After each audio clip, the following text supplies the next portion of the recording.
I got the call just after 2100 hours that Thursday evening. Warrant Officer DeToy. It was the dispatcher. What? I barked. Remote property at the south edge of the district. Wolverfontein. She said. Wolverfontein.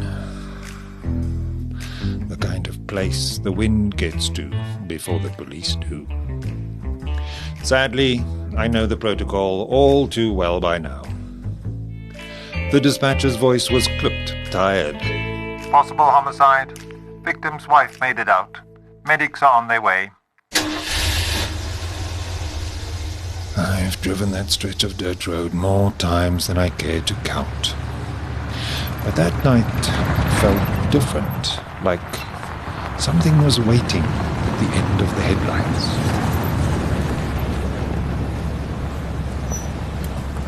It was quiet. Too quiet.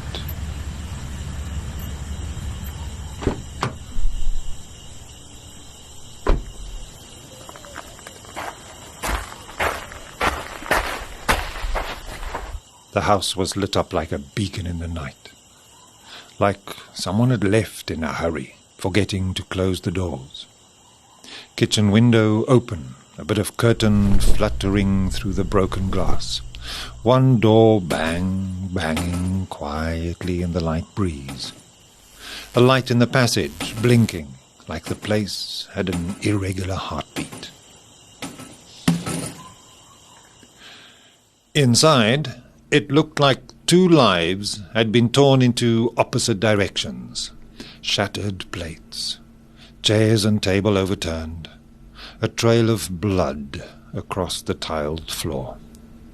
But what grabbed me by the throat was the kettle. Still warm, not boiling, but not cold. Someone had made tea. Or perhaps worse. The wife, Magda Retief, had been taken to hospital. I wouldn't speak to her until the next day, but the paramedics said enough. Burns, contusions, head injury, likely knocked unconscious. I stood in the doorway of the study for a long time.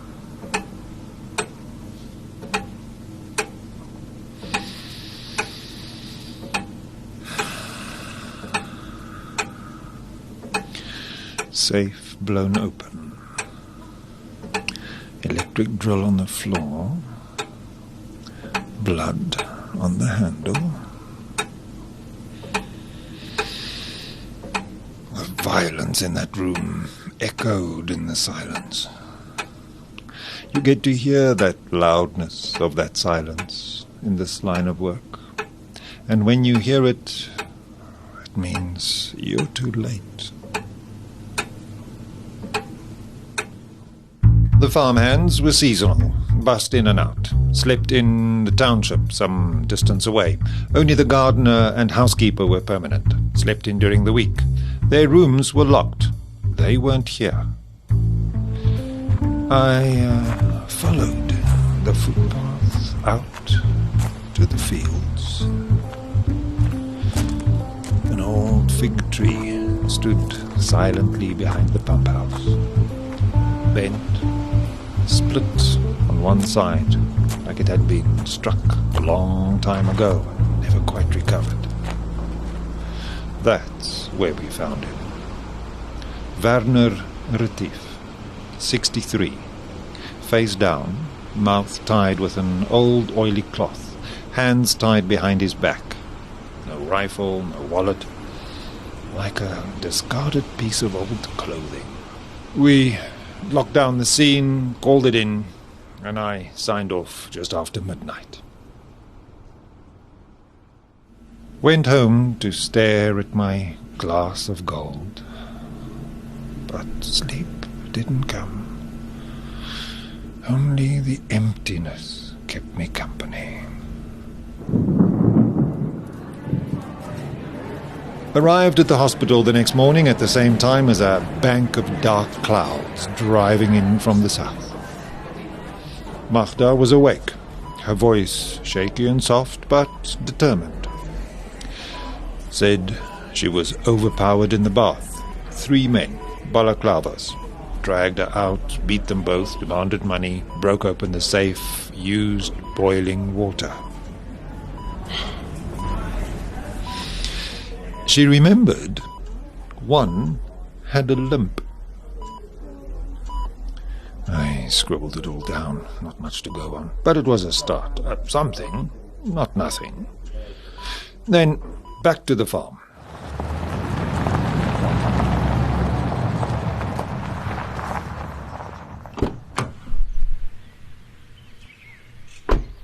Arrived finding Thabiso Mokoena, the gardener, back at work.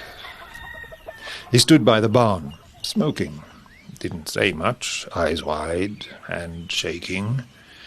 I asked him why he didn't sleep in as usual. "Oh," he said, "sick." And Maria, the housekeeper? On holiday up north. Oh, that ruled her out.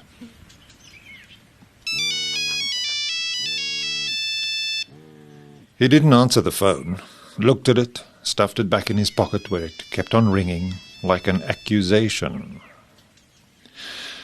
Detective Masuku asked him what his number was. He gave it, and Masuku looked at his clipboard, his finger tracing down till it stopped. That number had been pinged near the farmhouse by 1700 hours, then again at 1900 hours. Masuku asked how that was possible when he was homesick. Said he didn't know. Someone else must have taken it while he was asleep. Yeah, right. I went back to the old fig tree.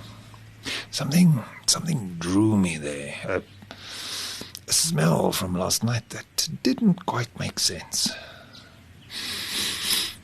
The pump house reeked of oil. But that wasn't it. Something acrid, something rotten. A septic tank. The cover rusted. Something you only find when you look for it. Half covered in leaves and dirt. Only like it was deliberate, like it was not meant to be seen. We had it pumped.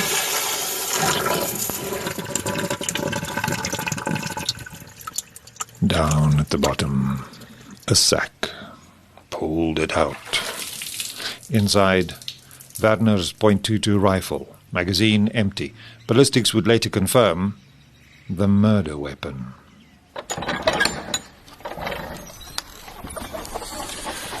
Thabiso unlocked the barn with a key from his pocket. The same sacks were piled high. How would the perpetrators get into a locked barn without a key? Thabiso had the key. People always think it's the body that speaks the loudest. But it's the objects, the echoes in the silence, the fingerprints we leave behind in those unguarded moments.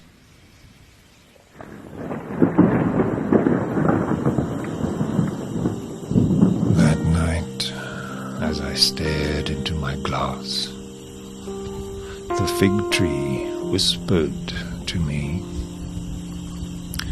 said the rifle wasn't the only thing hidden in the depths of the earth. Later, when the press caught wind, they called it the septic tank murder. But I just called it what it was. Premeditated. I didn't have much yet.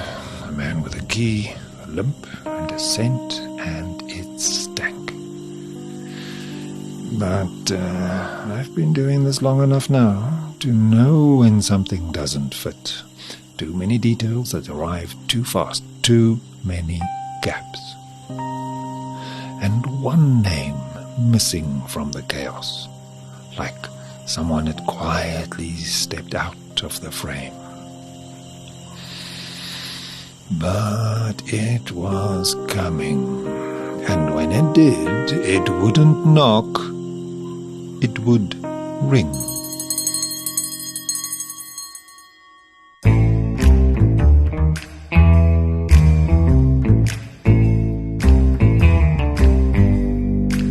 Baird Media presents Blood in the Dust, The Wolverfontein Murder, Part 1, The Fig Tree's Secret, an audio drama podcast in 6 parts. It was written and performed by Hendrik Baird. The sound was designed by Ethan Baird. It was recorded at Solid Gold Podcast and Audiobooks.